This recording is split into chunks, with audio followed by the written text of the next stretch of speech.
जैकबाबाद में ईद उल अजहा की आमद के साथ ही मवेशी मंडी सज गई, जहां शहरी कुर्बानी के जानवर खरीदने के लिए बड़ी तादाद में पहुंच रहे हैं।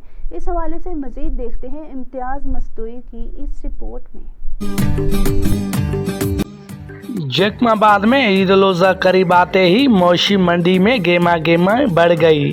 मुख्तलिफ शहरों से लाए गए आला नस्ल के जानवर शहरियों की तवज्जो हासिल कर रहे हैं। खरीदार अपनी पसंद और बजट के मुताबिक जानवर खरीदने में मसरूफ हैं, जबकि व्यापारी अच्छी रेट मिलने के मुंतजर हैं। ये सस्ता है बहुत, हम महंगा लिया अभी रेट नहीं है, अभी कम बोलते हैं रेट। ये 5 लाख में लिया, अभी 4 लाख बोलते हैं, रेट नहीं है, सफ़ा सस्ता है पीड़ी खपे ही न तो माल तो महांगो तो वठी था जन हिते अञा माना खोट करे विकणनि था, समझे। अगले साल अगले साल अञा माना कुछ चङो हले पे, हेल अञा घटि थो हले, सफ़ा माना नुक़सान करंदा वापारी, समझे।